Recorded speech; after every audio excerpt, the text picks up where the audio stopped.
गिरना एक स्वाभाविक प्रक्रिया है। दुनिया में जो उठा है वह गिरेगा। ये गुरुत्वाकर्षण का सामान्य नियम कहता है। गिरने से नई खोज हुई है। सेब गिरा तो न्यूटन को गति का सिद्धांत मिला। प्लेन उड़ता है तो फिर जमीन पर उतरता है। गेंद हवा में उछाली जाती है तो कुछ सेकंड में जमीन पर आकर गिरती है। गिरना दुनिया में एक सामान्य घटना है, लेकिन सियासत में नहीं। सियासत में नहीं गिरना चाहिए, राजनीति में नहीं गिरना चाहिए, कम से कम लोकतंत्र के मंदिर में गिरने से बचना चाहिए। संसद हो या विधानसभा, नेताओं को गिरने से परहेज करना चाहिए। यहाँ गिरे तो नेता ही नहीं बल्कि पार्टी की इज्जत भी तार तार होती है। लेकिन क्या करें, आज हालात ऐसे हैं कि सियासत में कामयाबी के लिए गिरना ही सबसे जरूरी शर्त है।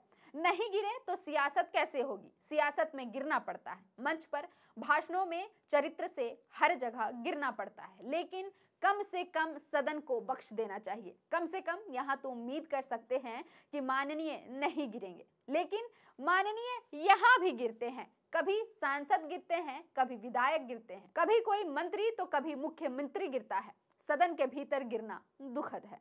ताजा मामला ही देखिए, झारखंड विधानसभा के 4 दिवसीय विशेष सत्र का आखिरी दिन था।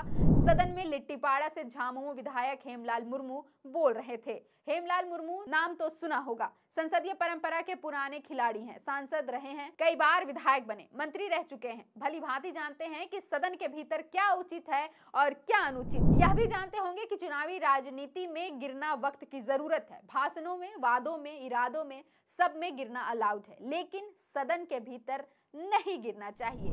लेकिन गुरुवार को हेमलाल मुर्मू गिर गए। कुछ ऐसा कहा जो नहीं कहना चाहिए था। वह शब्द कहा जो शर्मनाक है। क्या कहा, हम अपने मुंह से ये कह भी नहीं सकते। वीडियो में आपको बीप करके सुनाते हैं, आप समझ जाएंगे कि हेमलाल मुर्मू ने क्या कहा है। हालांकि हमें यकीन है कि आपने सुन लिया होगा कि हेमलाल मुर्मू ने क्या कहा है। महोदय, कि इस बजट के ऊपर भी लोग टीका टिप्पणी कर रहे हैं कि इस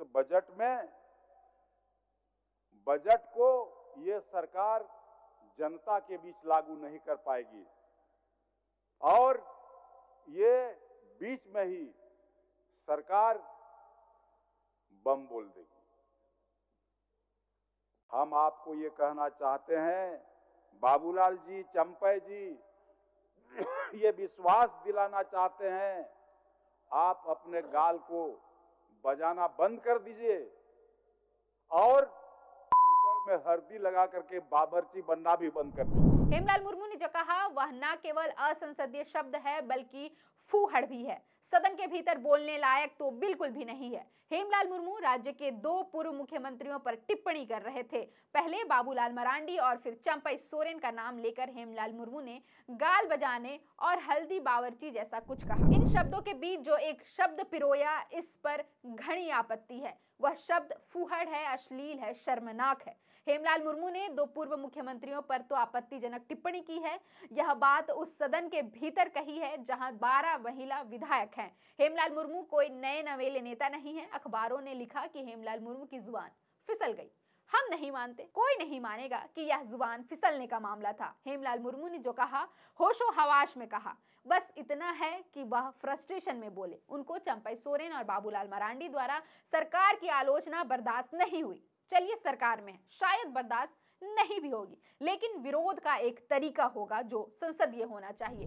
हेमलाल मुर्मू ने जो सदन में कहा वह गिरती राजनीतिक सुचिता का परिचायक है, घटते तार्किक शक्ति का परिचय है। विपक्ष है तो सत्ता पक्ष की आलोचना करेगा, सत्ता पक्ष विपक्ष की कमियां बताएगा, लेकिन दोनों में ही तर्क होना चाहिए, तथ्य होना चाहिए, तैयारी होनी चाहिए। लेकिन अब किसे पढ़ने का फुर्सत है?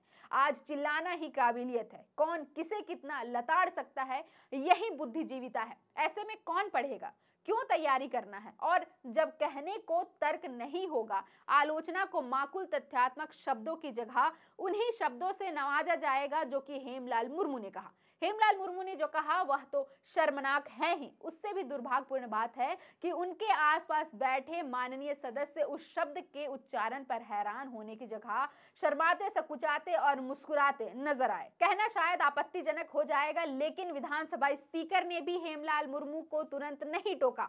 संसदीय परंपरा में राजनेताओं की भाषा सवालों के घेरे में तो है, चाहे वह हेमलाल मुर्मू हो या जयराम महतो। जयराम महतो का गुरुवार को पत्रकारों पर भड़क जाना भाषा शैली और आक्रामकता सवालों के घेरे में है। लोकसभा में टीएमसी के सांसद केंद्रीय मंत्री ज्योतिरादित्य सिंधिया को लेडीज किलर बोलते हैं। संसद के भीतर चर्चा कम और चकल्लस ज्यादा होने लगती है। जनता के करोड़ों रुपए नेताओं की नौटंकी में स्वाहा हो जाते हैं।